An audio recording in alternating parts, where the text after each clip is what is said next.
vamos resolver um exemplo, tá? Onde eu vou achar os arcos correspondentes e vou relacionar o seno e o cosseno de um arco que inicialmente está aqui, ó, no terceiro quadrante, tá certo? Então, peguei o arco de 4π sobre 3 e eu quero saber qual é a medida do seno e do cosseno de 4π sobre 3, tudo bem? Primeiro, eu vou achar todos os correspondentes dele em todos os quadrantes para mostrar que, independente do quadrante que eu esteja, eu sempre consigo relacionar com o arco do primeiro quadrante, tá? E o nosso objetivo é sempre reduzir o arco dado ao primeiro quadrante. Por quê? Em relação ao primeiro quadrante, eu consigo calcular o seno, o cosseno e a tangente, tá certo? Então, a primeira coisa é o seguinte. Bem, para eu achar o arco correspondente, essa medida aqui, ó, tá? Ela tem que ser absolutamente igual no terceiro, no primeiro e no quarto quadrante. E percebam que esse arco θ aqui que eu estou indicando, ele é sempre relacionado ao eixo dos cossenos. Por que no eixo dos cossenos? Porque é onde fica o zero. E para eu achar o arco do primeiro quadrante, eu vou ter que sair do zero. Então, no segundo quadrante, eu vou sair do eixo dos cossenos e vou voltar até o ângulo. Por isso que aqui é π menos θ. Então, eu pego o π e volto o θ. Aqui no terceiro quadrante do π, eu vou andar mais θ até chegar no ponto que eu quero. E aqui, nesse quarto quadrante, eu vou sair do 2π e vou voltar a θ. Tudo bem? Então, esses 4 pontos que eu indiquei aqui, ó, vou fazer eles em azul. Esse ponto aqui, esse ponto, esse daqui e esse daqui indicam arcos correspondentes, tá? Que vão ter o seno e o cosseno com a mesma medida. Pode ser que o sinal seja diferente, mas a medida é igual, tá certo? Então vamos lá. Para trabalhar com o 4π sobre 3, o que que eu fiz? Eu achei os valores correspondentes, tá? Ou melhor, igualei os valores nos 4 pontos, tá certo? De intersecção com os eixos, considerando a possibilidade de comparar com o 4π sobre 3. O 4π sobre 3 é uma fração, o denominador é 3. Para eu comparar frações, para eu comparar valores na forma de fração, eu preciso ter denominadores iguais. Então, não me interessa comparar o 2π com o 4π sobre 3, é muito complicado. Eu tenho que comparar o 4π sobre 3 com o 6π sobre 3, onde o 6π sobre 3 é exatamente o 2π. Ah, mas por que isso, professor? Porque se eu dividir o 6 pelo 3, vai dar 2. Tá certo? No lugar do π, eu não vou utilizar o π, eu vou usar o 3π sobre 3. Por quê? Porque eu tenho o mesmo denominador, e se eu dividir o 3 pelo 3, vai dar π. Tá? Pessoal, se achar o correspondente fracionário do 2π e do π, o resto sai por construção. No caso do 2π, você põe embaixo o número que você quer. Então, no meu caso, eu quero 3. Por quê? Aqui é 4π sobre 3. Então, eu coloquei o 3 embaixo, o de cima é o dobro, para dar 2. Porque se eu dividir o de cima pelo de baixo, tem que dar 2. Tudo bem? Então, para que dê 2, grave isso daí. O de cima é o dobro do de baixo. No caso do π, é o mais fácil de todos. Para sobrar π, tem que cancelar o de cima com o de baixo. Então, o número que eu usar embaixo, eu vou usar em cima. Então, se embaixo eu uso 3, em cima tem que ser 3. Ó. Cancelou 3 com 3, vai sobrar o π. Tá certo? Então, fez esses dois, os outros saem por construção. Por quê? Esse cara aqui, o π sobre 2, é a metade do π. Então, se aqui é 3, aqui é a metade, é 1,5. Mas percebam, pessoal, que quando eu trabalho com fração, eu mexo só no valor de cima, o de baixo fica igual, tá? Então, se eu usar denominador 3 aqui, aqui denominador 3 também. Então, quando eu falo de pegar a metade, eu pego a metade só do de cima. Então, a metade de 3 é 1,5.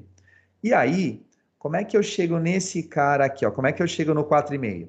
É só somar esses dois. Porque ó, se eu der meia volta, vai dar 3π sobre 3. Esse pedaço aqui, ó, ele é exatamente o valor do primeiro quadrante.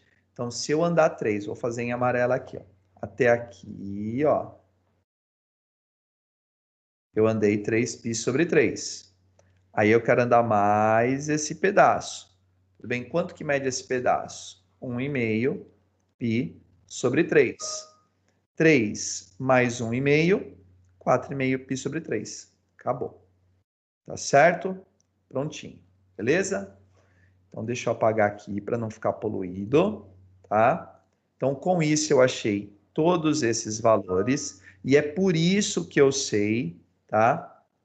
Por isso que eu sei que o 4π sobre 3 fica nessa posição.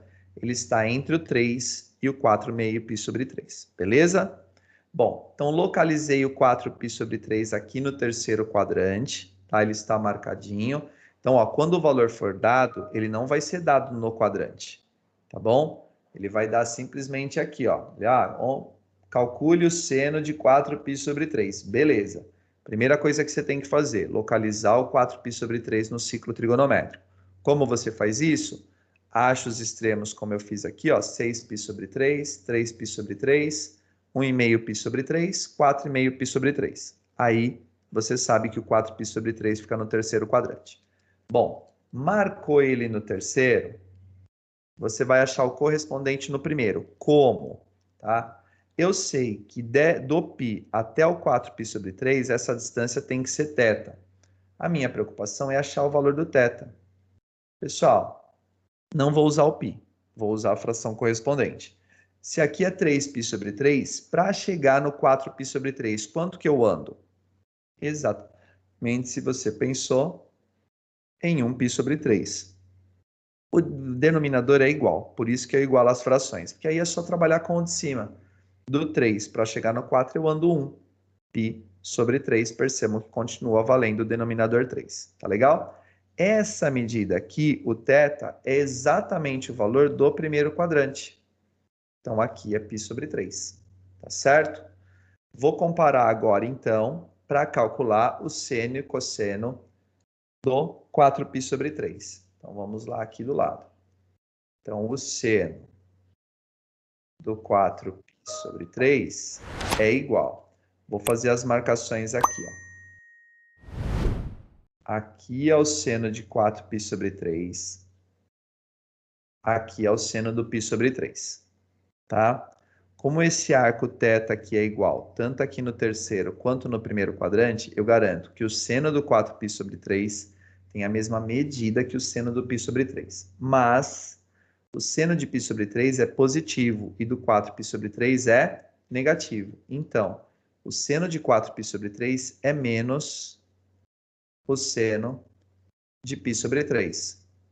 Aí, você tem que ir lá na tabela dos arcos notáveis. 1, 2, 3, 3, 2, 1. Tá bom? Antes de ir para lá, você tem que saber que o π sobre 3 é igual a 60 graus. Professor, como é que eu sei que o π sobre 3 é igual a 60 graus? Dica simples. O π equivale a 180. 180 dividido por 3 vai dar os 60 graus. Tudo bem? Olhando lá na tabela de arco notável, o seno de 60 é raiz de 3 sobre 2. Portanto, o seno do 4π sobre 3 é menos raiz de 3 sobre 2. Prontinho. Então, com isso, tá? Eu aprendi a calcular o valor do seno de um arco fora do primeiro quadrante. Lembre-se que no ano passado, quando nós estudamos trigonometria, para quem teve aula comigo, tá? Nós só calculávamos valores no primeiro quadrante. Agora não. A partir desse momento, a gente pode calcular em qualquer quadrante, tá certo? Vamos ao cosseno, então. Ó. Vou marcar aqui, ó. Cosseno do π sobre 3. Cosseno é essa medida aqui, ó. É o deslocamento horizontal. Cosseno do 4π sobre 3. É essa medida aqui. Como esse arco aqui é θ, esse arco também é θ, eu garanto que cosseno de π sobre 3 tem a mesma medida do cosseno de 4π sobre 3. Mas o de π sobre 3 está à direita, que é positivo, do 4π sobre 3 está à esquerda. Então, eles são opostos. Então, vamos lá.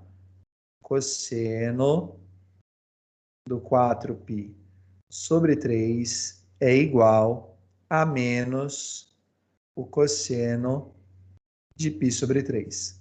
Mais uma vez. Desculpa, galera.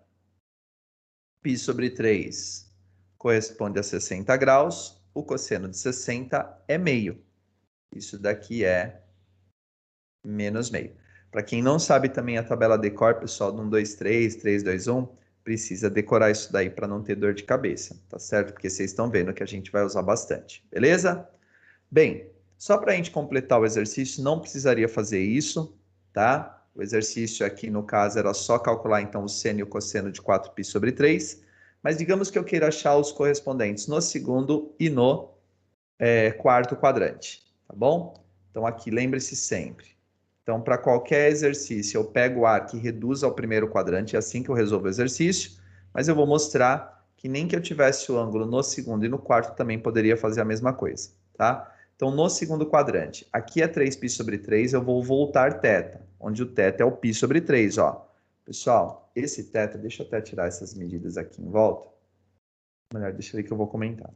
Esse θ é igual para todos os arcos indicados. Então, aqui é π sobre 3, aqui é π sobre 3, e aqui é π sobre 3 também. Bom? Bem, vamos achar as medidas então. Vou marcar em verde porque não faz parte aqui do exercício, tá? Então, se eu sair do zero e andar π sobre 3, eu chego no π sobre 3, tudo bem? Então, percebam que no primeiro quadrante, esse arco aqui, ó, esse ponto aqui que eu quero determinar no primeiro quadrante, é exatamente a medida do θ, pelo fato de eu ter saído do zero. No segundo quadrante, eu vou fazer π menos θ. Então, eu estou no π, eu vou voltar a θ. Mas como eu estou falando de uma fração com denominador 3, eu não vou usar o π para comparar, eu vou usar o 3π sobre 3, que é a mesma coisa. Então, se eu pegar 3π sobre 3 e subtrair π sobre 3, eu vou chegar no 2π sobre 3, tá bom?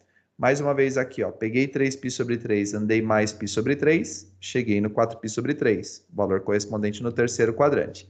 E no quarto quadrante, vou sair do 2π e vou voltar a θ, vou fazer o 2π menos θ, mas não vou usar o 2π, vou usar o 6π sobre 3.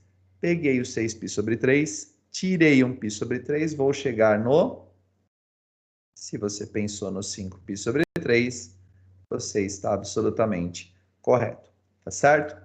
Prontinho, pessoal. É para isso que nós vamos usar, então, tá? Essa ideia de arcos correspondentes aí nos quatro quadrantes. No caso, o θ, o π menos θ, o π mais θ e o 2π menos θ. Para poder calcular seno, cosseno e, se preciso, tangente, tá certo? Independente do quadrante onde eu esteja. Fechado? Valeu, pessoal. Tchau, tchau. Até o próximo vídeo.